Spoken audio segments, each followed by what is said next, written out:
होली में सबका मन होला का और नीचे रंग वइले बारू साया साड़ी धंग वइले बारू हाँ ओते ना का कोइलू गेटवा हो तो बरियारी न हो गइल। होलिया में चोलिया रंगले का? होलिया में चोलिया रंगले जादो जी के बेटावा है होलिया में चोलिया रंगले जादो जी के बेटावा है होलिया में चोलिया रंगले चोलिया रंगले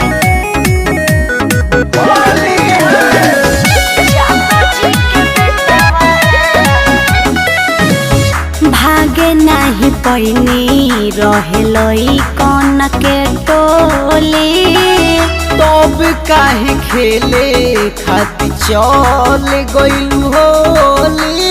अरे चहेट के धर लेला सबका करी भागे नहीं पैनी रहेलई कौन के टोली तब काहे खेले खातिर चल गइलू होली।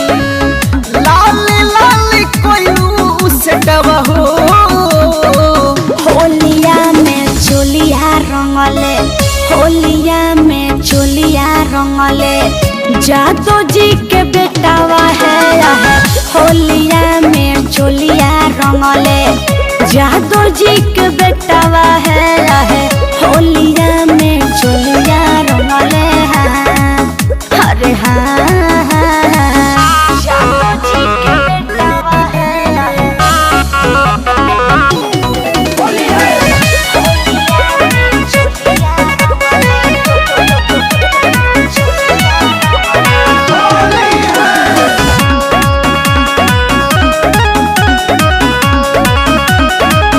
धके बरियारी आका बहारी रंग लगइलस नीत से उपेंद्र तोहसे औरी कुछ का कइलस। अरे नहीं दादा अतने भइल बा बोलबे झूठ धके बरियारी आका बहारी रंग लगइलस शंकर टाइगर तोहसे औरी कुछ का कइलस।